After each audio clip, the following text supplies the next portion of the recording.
네, 여러분 오전에 기사 보셨을 것 같아요. 아무래도 시장이 크게 충격을 받았기 때문에 관심을 안 가질 수가 없죠. 자, 충격적인 사실 타이틀이죠. 이스라엘이 이란의 핵 군사 시설을 타격했다. 일단 뭐 핵이라는 단어가 들어갔다는 것 자체가 이거 자체가 이제 굉장히 불안감을 우리에겐 안겨주는 거죠. 그리고 시장도 그렇게 반영을 하고 있는 것 같아요. 지금 유가가 6% 급등하고 있습니다. 유가가 얼마 전에 트럼프 관세 때문에 크게 폭락을 했다가 여기 아래에서 머물고 있었거든요. 근데 여기서 갑자기 상승을 하면서 지금 70달러 위로 올라오게 됐습니다. 그리고 동시에 미국 선물 가격은 폭락하고 있는 상황이고요. 최근에 미국 나스닥 흐름이 굉장히 좋았잖아요. 무너지지 않고 계속 버티는 그림이었는데 이 뭐 핵시설 타격했다 이런 악재는 이제 버틸 수가 없겠죠. 그리고 우리나라 증시 역시도 이 충격을 받아서 지금 하락하고 있는 중인데 코스닥이 좀 크게 하락 반영하고 있어요. 보다시피 마이너스 2.4% 이렇게 떨어지고 있습니다. 자, 이미 경험이 있는 분들은 뭐 예상을 좀 하실 수도 있는데 사실 중동 지역에서 관련된 분쟁 같은 경우는 시장에 가끔씩 충격을 줄 때는 있었어요. 왜냐하면 원유 가격 때문에. 자, 원유 가격이 지금처럼 오르면 어떤 좀 위기가 발생할 수 있나요? 원유 가격이 오르면 인플레이션이 자극될 수도 있어서 금리를 안 내릴 수 있다는 그런 우려감이 생길 수 있겠죠. 단순히 전쟁이 났다고 해서 증시가 빠지는 게 아니라 이 중동 전쟁이 원유 가격에 타격을 주기 때문에 시장이 반응을 한다라고 볼 수 있는 거거든요. 이게 또 어떻게 이어질 수 있냐면 미국 같은 경우가 예를 들어서 이스라엘 쪽에다가 무기를 지원해 준다. 그러면 과거에 있었던 오일 쇼크 사태가 이 배경이었거든요. 서방국이 이스라엘 쪽으로 무기를 계속 지원해 주는 거예요. 그러니까 본인들이 불리해지는 거예요. 그래서 어떻게 했습니까? 본인들이 갖고 있는 자원을 무기로 원유 가격을 폭등시켰습니다. 그러니까 미국이 오일 쇼크 사태가 터지면서 전 세계 경제가 충격을 받게 된 거죠. 그러니까 이런 상황까지 갈 수 있지 않을까라는 생각을 좀 해볼 수 있는 거죠.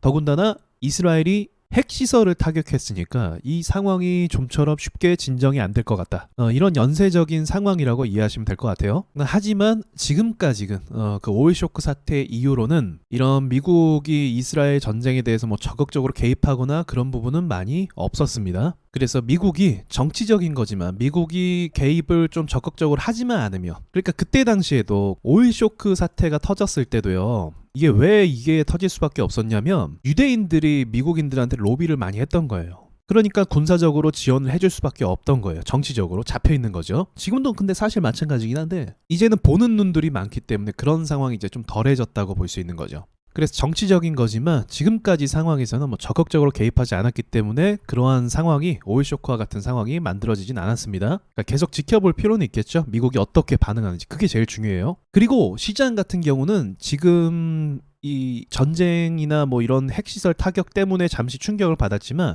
일단 과열 상태가 맞긴 해요. 그쵸? 미친 듯이 올랐어요. 코스피가. 그래서 조정을 받는다 해도 저는 이후에 다시 오를 거라고 생각하고 있습니다. 전쟁이 나도 만약 투자 광기가 붙은 상황이라면 그 광기가 이길 때가 더 많이 있거든요. 그래서 그런 관점으로 봤을 때 시장은 반등이 나올 거라고 보고 있어요. 그리고 오일 가격이 상승하는 것도 실제로 뭐 원유 생산량을 뭐 줄이거나 그런 상황이 아직은 아니기 때문에 우려감 때문에 이렇게 오르는 거거든요. 그래서 조금만 또 이제 저쪽에서 진정되는 기미가 보인다면 이전처럼 또 다시 금방 주저앉을 가능성도 있다고 볼 수 있는 거죠. 자, 아무튼 뭐 불안함은 끊이지를 않는 것 같습니다. 주식 투자하면서 항상 불안한 뉴스, 안 좋은 뉴스 이런 것들은 계속 나오는 것 같아요. 그래도 그동안 중동 전쟁에 있어서 좀 제한적인 움직임이 있었기 때문에 시장에 주는 영향 말하는 거죠. 제한적인 영향이 있기 때문에 아직까지는 너무 크게 걱정할 필요는 없는 것 같고 미국의 반응을 잘 살펴보는 게 중요할 것 같고요. 그리고 우리나라 증시 같은 경우는 뭐 조정이 나오는 게 이상한 건 아닙니다. 그래서 조정이 좀 끝날 때쯤에 그때 재반등을 하지 않을까 생각을 합니다. 자, 여기까지 말씀드리고 마치도록 할게요.